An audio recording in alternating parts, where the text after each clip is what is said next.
Bakit ganyan ka makatingin? May problema ka ba sa akin? Nababagalan ka ba sa proseso ko? Naalala mo nung nasa law school pa lang tayo? Tsaka yung first day natin sa trabaho. Siyempre naman. Nasa history book ko lahat na pinagdaanan natin. Wala ka nang ginawa nun kundi inisin ako. Pero yung kaaway ko na yun noon, siya pa pala yung tutulong sa akin ngayon. Samantalang yung kapatid ko na inaasahan kong dadamay sa akin, siya pa yung nagdidiin sa akin.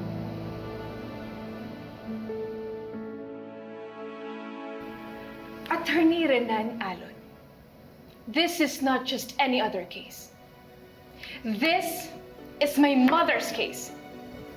And Lilith has to pay for what she did. Right about one thing. Someone really has to pay.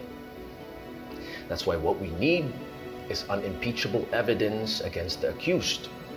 If you plan to bulldoze Attorney Matias in court, well, don't you think it would help to have the right weaponry? Kaya, attorney, walang lugar dito ang puro emosyon lang. And one thing, hindi pa rin ako kumbinsido na matibay nga yung ebidensya natin. Okay? Kaya nga nandito tayong lahat, di ba? And do not for a moment forget that I am still the lead prosecutor here.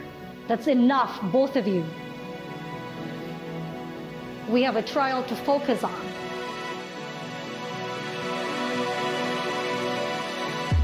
Paano ba ako magpapasalamat sa'yo?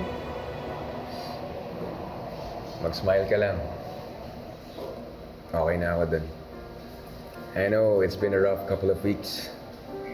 Kaya naisipan ko na dalang ka ng paborito mong sweets. Naiwan ko na dun sa guard. So, kasing maging happy ka eh. Wala akong pake kahit supalpalin mo ako sa mga hirot ko.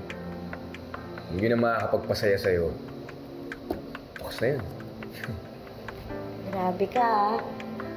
Diba, bilin sa'yo ni Attorney Bonnie. Bawal ako paiyakin. Alam kong hindi madali pinagdadaanan mo ngayon. Mabigat yung kalaban natin. Basta ako, I'm always on your side. Hindi ako tatalikod sa labang to.